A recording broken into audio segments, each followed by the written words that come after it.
Ahead this morning on DC News Now, a deadly shooting near a popular shopping area in the district. What we know from police this morning, plus they take our money, but we don't have any power. And a new bill in Congress that would repeal DC's home rule. How residents and leaders are reacting. Well, good morning, everyone. Happy Thursday. We are waking up to a cotton candy sky out there, but we are tracking some showers heading into the afternoon. So definitely keep it here. A check of that forecast is coming up. And a few hacks for the back-to-school shopping rush, how you can stretch your dollar heading into the new school year. The station covering all of the DMV. This is DC News Now. All right, good morning. It is 7 o'clock on a Thursday morning. Starting off with a live look outside this morning over the Kennedy Center. I wonder if Moulin Rouge is still playing. It's a good show. I know. I saw it. to see that too. I've never seen it. It's really good. It's really good. But it was playing at the Kennedy Center. I don't know if it currently is. But good morning. I'm Tanaya Wright. I'm going to look at that up in a second. Yeah, look it up and see if do. you can find some cheap tickets. They are not cheap tickets. That's why I did not go. Maybe I'll get lucky. I don't know. Anyways, good morning. I'm Shanika Grimshaw in for Corey James this morning. Lex is tracking your commute. But first, Jackie. We're not here. Jackie. Jackie is not here. Let's call her up. Yeah, you don't look like Jackie at all. But Brittany, I'm sorry. How is the weather looking today? You know what, Shanika, the weather is looking pretty nice. If you decide to head out to the fair this afternoon, or if you are making any lunch plans, high pressure will be centered over us as we head through the rest of your morning. It begins to move offshore this afternoon into the evening hours, and that's the next chance for us to see a few spotty showers. Not everyone is going to be seeing the showers today, but it will be a warm and muggy day out there. Temperatures right now fairly warm, 73 currently in the nation's capital, 64 as you head over there to Frederick, 62 as you head over there to Cumberland, and overall highs today will be in the upper 80s. Again, we do have those chances of spotty showers in the forecast, and then it looks like we begin to dry out late Friday. Lex? All right, thanks so much, Brittany. Well, while people are out there on the roads today, we are starting to see that congestion build up, but like you can see, it's not hitting the roadways or the traffic times too bad right now. Like Hagerstown to Frederick, we're still looking at about 30 minutes. Frederick to the Capitol Beltway, that's improving. You got just over 30 minutes, and then I-95 to the 270 spur. This is where you're hitting some snags there on the outer loop. That's 18 minutes for your commute. Over here in Northern Virginia, 35 minutes from Washington to Dulles. You do have some slowdowns on 95 northbound and on 66, so do be aware of that. All right, thank you, Lex. It's definitely getting slow out there in Montgomery County. All right, right now it's 7:02. It's time to check out your no-nos. That is right. First up this morning, some Republicans on Capitol Hill pushing to repeal the D.C. Home Rule Act. The policy is responsible for creating the legislative branch of D.C. government, including City Council. And D.C. water under fire after flooding in Northeast took the lives of 10 dogs Monday at a doggy daycare. The utility says they're close to completing a tunnel project that would reduce chronic flooding in the Rhode Island area. D.C. Water says labor and supply chain issues push back that timeline. It is now scheduled to be completed in September. And Maryland's Task Force 1 is on the way to Maui to help with the search and rescue efforts. The team will bring special equipment like boots to protect police dog paws while they are searching the area. The task force is expected to be in Hawaii for about 2 weeks. All right, well, this morning, police are searching for a suspect in a deadly shooting that happened in Northwest D.C. It happened in the busy Columbia Heights neighborhood along 14th Street. And we have our Randy Bass. She's at the scene where officers are still in the early stages of the investigation. Randy, can you walk us through what happened?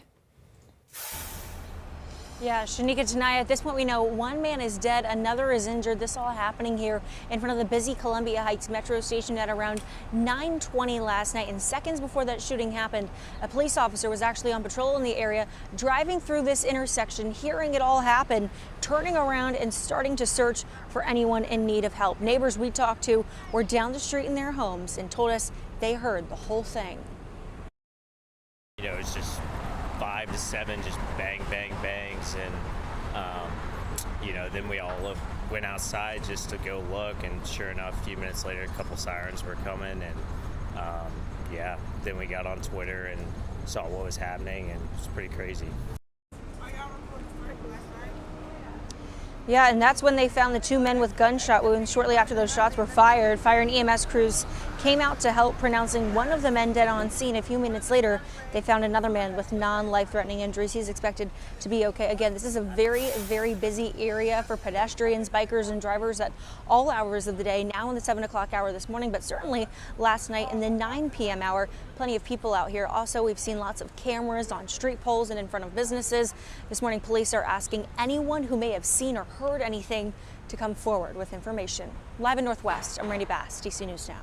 All right, thank you, Randy. And D.C.'s government is once again the target of congressional interference. Lawmakers want to get rid of D.C. government with a bill to scrap D.C. home rule. That is right. It comes as Republicans push to repeal D.C.'s revised criminal code and considered repealing D.C.'s police accountability law. Now, Tennessee Representative Andy Ogles is pushing a bill to repeal the D.C. Home Rule Act. That law was established back in 1976. It created a district council elected by D.C. residents. That council can pass legislation, but Congress must approve it. Meantime, some people living in the district say the move by Congress is not about curbing crime, but about taking power from local leaders. D.C. runs by Congress looks like a plantation, quite honestly, because this is a majority brown and black city. And what I see is a bunch of non-minority leadership trying to dictate. This was never about crime. It's always about power. The district's delegates to the House of Representatives, Eleanor Holmes Norton, also responding to the Republican proposal. She spoke out against the bill, saying in a statement, quote, repealing the Home Rule Act would be as undemocratic as abolishing Nashville's government, a city Ogles represents. All right, we continue to follow that developing story about 10 dogs that drowned at a doggy daycare during major flooding in Northeast on Monday. The tragedy came as D.C. Water works to mitigate flooding in the area of Rhode Island Avenue. Our Daniel Hamburg spoke with D.C. Water as they weigh in on what happened. The issue goes beyond just the drains that you see here. A D.C. Water spokesperson says the water receded actually pretty quickly, which tells them that these drains were functioning properly. It's the area right under this Metro overpass that acts as a bowl where stormwater comes in from multiple directions. 2 inches of water fell in just 45 minutes, creating a pool here several feet deep on Rhode Island Avenue, trapping dozens of dogs inside. It didn't seem real. It felt like a nightmare. Jocelyn Lobos Segura lost her dog Mona. She blames the owner of District Dogs for not having a plan and D.C. Water for not having the Northeast Boundary Tunnel ready. Of course, our dogs were in danger, but there were also lives there that were also placed in danger, and they failed us all. What happened is there was a sewage backup in the pipes. The tunnel is being built right under Rhode Island Avenue.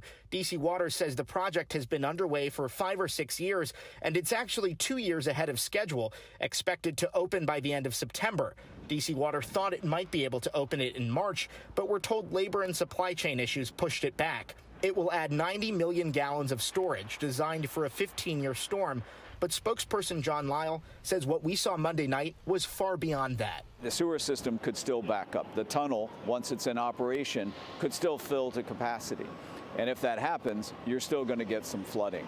What we hope is that the flooding will not be as severe. Now, D.C. Water and the district government, 2 separate entities, are working together to see if there are any solutions. A D.C. Water spokesperson tells me, however, he doesn't see anything short-term that can be done before that tunnel is ready.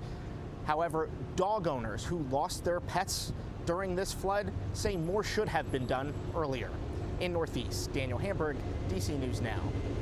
Happening today, the Eckington Dog Park has organized a candlelight vigil at the Alethea Tanner Park at 8 o'clock this evening. Now, it is to honor the dogs who drowned during the flooding and support their families. The park is on Harry Thomas Way in Northeast.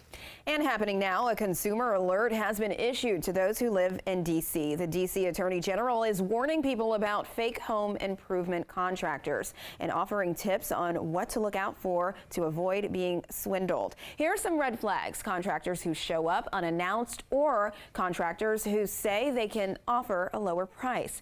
They also may pressure you to hire them quickly in order to receive a discount. The Attorney General also urges you to ensure your potential contractor is licensed with the Department of Licensing and Consumer Protection. You can do so by visiting DLCP's website. And happening this weekend, Montgomery County is giving away free laptops. They are available for households earning less than 200% of the federal poverty rate. For example, less than about $39,000 for a two-person household or households enrolled in benefits like SNAP. Now, the next giveaway will be tomorrow from 3 to 7 p.m. at the Executive Office Building cafeteria in Rockville. Then this Saturday from 11 a.m. till 3 p.m., laptops will be available at the East County Community Recreation Center, and that is in Silver Spring. More times will be available through next week.